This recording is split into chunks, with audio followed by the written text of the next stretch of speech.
Hi guys. So now we need to get serious. We need to go through the details which are really important. And we are going to cover topics and information which is going to help you with your project management job or project management certification, which is PMP certification in this case. So whatever is the reason you are doing this course, you need to start paying attention. In this video, we are going to cover the framework of project management. These are key components of project management. Without these, you can't have sound project management. These components are project lifecycle, project phase, project gate, project management processes, project management process group, project management knowledge areas. And don't worry, we have covered all of these in our course, and we will talk about all of the knowledge areas and process groups in detail. Now I know it's easier said than done. So I know so much information could be overwhelming and very hard to digest. But we will move step by step, and remember, there are many others like us who have already done it. So there is nothing in this course which can stop us from doing it, even if it can be overwhelming at times. So we are going to do well in this course and in project management in general. So without any delay, let's start with project life cycle. Every project can be divided into certain life cycles. Each life cycles will have its own set of activities. It's like a workflow where activities happens in a sequence. You cannot change that sequence. Let's take example of a software development project. We have a company which is struggling with one of its software. They need to change it. So the first step would be to identify and acknowledge this problem. Usually, it happens when a stakeholder, internal in this case, someone like an end user, they can report this as a bottleneck, or the company itself can hire external consultant who can review the company's softwares and practices and come up with a list of issues which are affecting the company's performance. So in this case, internal or external stakeholders, the first step would be to identify this issue. Program manager need some kind of business justification to justify this project, because remember, project mean cost. So now program manager will ask someone to create a business case document justifying the cost of the project, and of course it will also have the necessary information about the change or some document to justify this change, because any change will mean cost, and we need a proper business case, business reason to justify that kind of cost. So, and this is not the only activity which we are doing in cycle, because as I said, there are certain set of activities. So usually program manager will delegate someone to create this business case. Now there will be meetings, identify um, appropriate stakeholders, and all of that will happen within this phase, in this cycle. So there are more than one thing happening, and of course there will be certain variation based on the individual company and its practices, but largely you can assume that business case formation, stakeholder management, uh, corporate approval for sponsorship, for funding, these things are minimum activities which are needed for step one here. And it is in this cycle where program manager will usually appoint the project manager.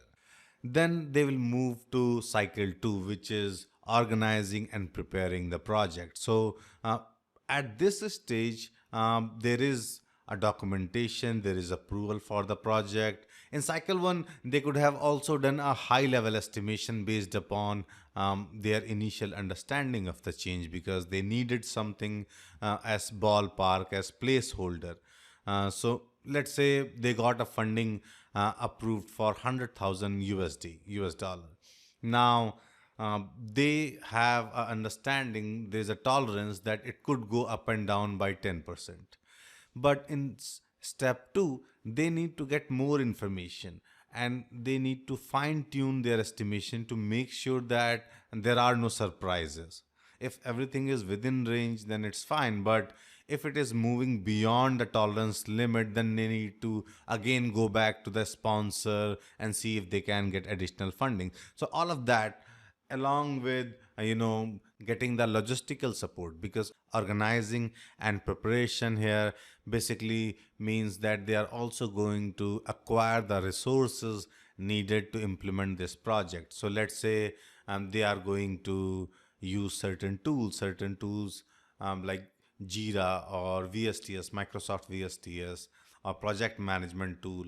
Then they also need human resource. So they will identify those human resources which are going to work for the project. So all of that is happening here. At this stage, they are not executing the project, they are not developing the project, but they are organizing and preparing the project plan.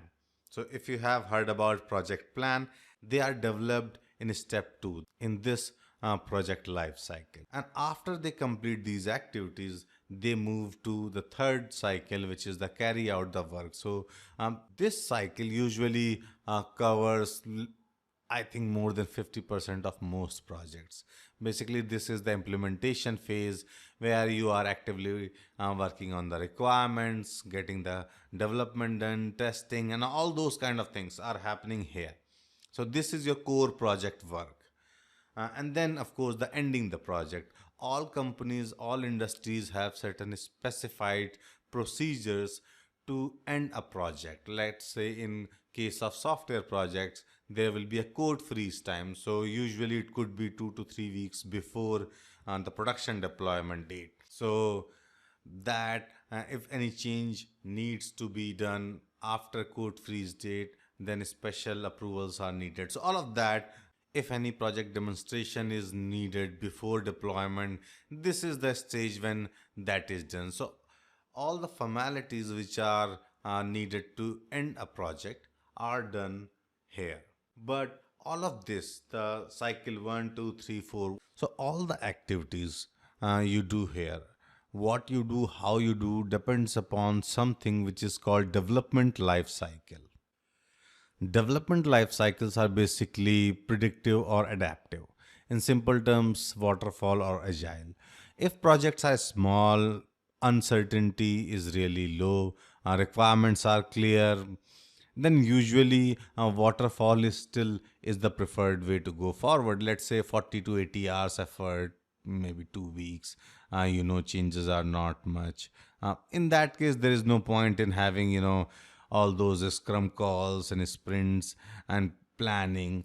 But if there is a lot of uncertainty, requirement is not clear, which is usually the case with bigger project.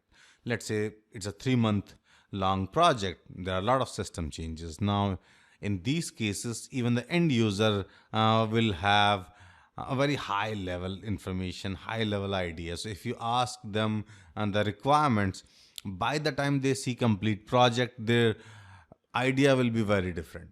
So in these projects, requirements keep on evolving.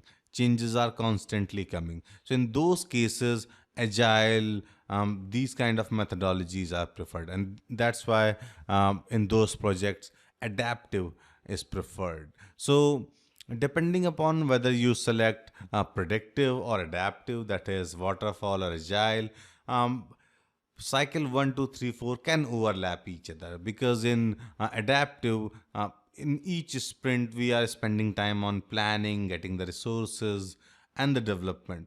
So it's like each sprint is a kind of mini project, whereas in waterfall everything happens in its specified cycle, in its specified phase. So things are very segregated there.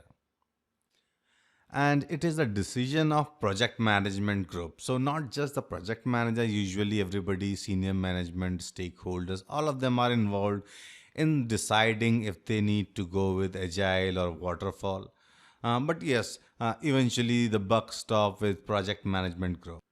They are responsible for it. And then we have the project phase. Project phase is basically just as in cycle we were doing multiple activities, there were a group of activities being done in each cycle.